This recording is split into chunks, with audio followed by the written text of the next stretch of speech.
Saya nak ingatkan kepada semua orang, termasuk mereka yang banyak membuat komentar-komentar, ya. Kita perlu kembali kepada asas-asas demokrasi. Ini sangat penting untuk kita memahami realiti ini. Pertama, asas demokrasi ini menuntut supaya mana-mana kerajaan ini, kalau kita nak cakap tentang kerajaan lah, kalau kita nak sembah ikut apa kita punya, apa orang kata, hawa nafsu, boleh lah kan, nak kata ikut dan okey lah, tak apalah. Tapi kita kembali balik kepada asas-asas kenegaraan.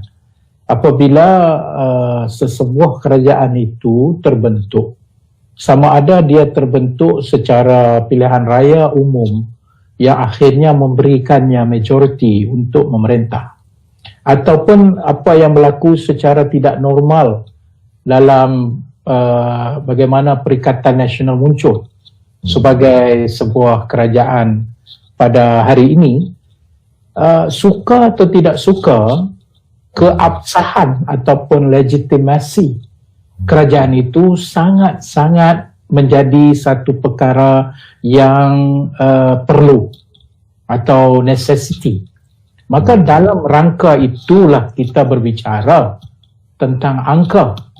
Dan apabila Tan Sri Mahyudin angkat sumpah menjadi menteri, Perdana Menteri, dengan perkenan asas perlembagaan bahawa Yang Pertuan Agong menyatakan most likely to command the majority, untuk menguji majoriti itu bukan di istana.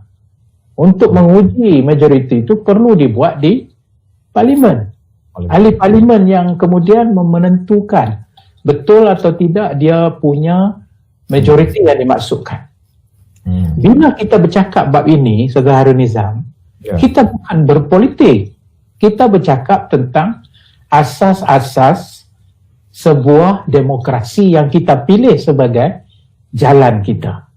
Apatah lagi dalam pandemik global dengan berbagai insentif yang nak dikeluarkan, berbilion-bilion kantung negara yang akan dipakai, maka lagi-lagilah kita kata demokrasi yang menuntut keabsahan sebuah kerajaan itu perlu diperakui.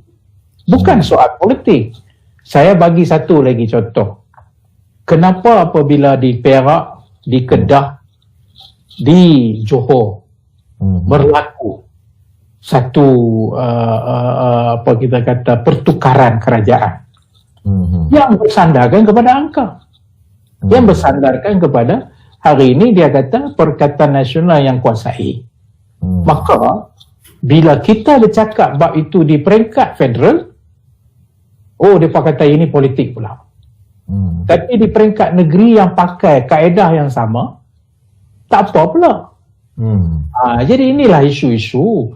Termasuk tadi ditanya apakah pilihan raya apabila bubar, pilihan raya itu sesuatu pilihan yang terbaik. So tentulah jawapannya